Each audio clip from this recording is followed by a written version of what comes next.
as a result of those? Okay, well, first of all, I think it's paranoia beyond belief. We already have laws in place. In fact, one of the most draconian laws introduced in the United Kingdom, I think back in 2001, 2002, is called the Regulatory Investigatory Powers Bill. And what that basically mandated was that ISPs, have to hand over this data if so requested by the authorities. And what the government wants to do is they want to go further than that, is that they don't even want to have to make the request. They simply want to be able to dip into the data as and when they can. Of course, that has huge civil liberties implications. We've also got the Prevention of Terrorism Act, which of course we've seen how that's been actually abused. Local councils spying on their citizens because they're not emptying their dustbins correctly. And then on top of that, we've got some additional laws that we think we require even more control. The reality is, if the authorities in this country want access to any of this data, they can have access right now, It might be a procedural issue.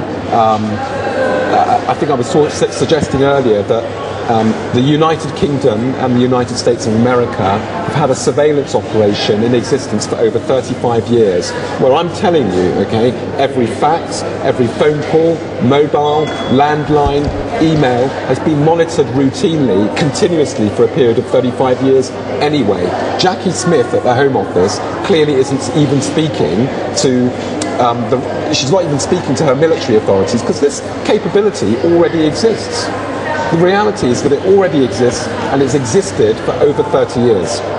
But it's also apparent that this is now occurring at, if you like, local authority level. Yes. There's another story today about Newcastle Social Services using Facebook to check out child benefit plans. Yes. Where they're looking to see whether the partnerships that may have existed between the parents are truly dead.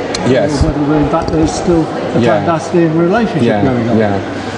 I think, again, Graham, and if you look, I'm privy to quite a lot of the statistical data that comes out of these social networks, particularly around either deviant content or impropriety or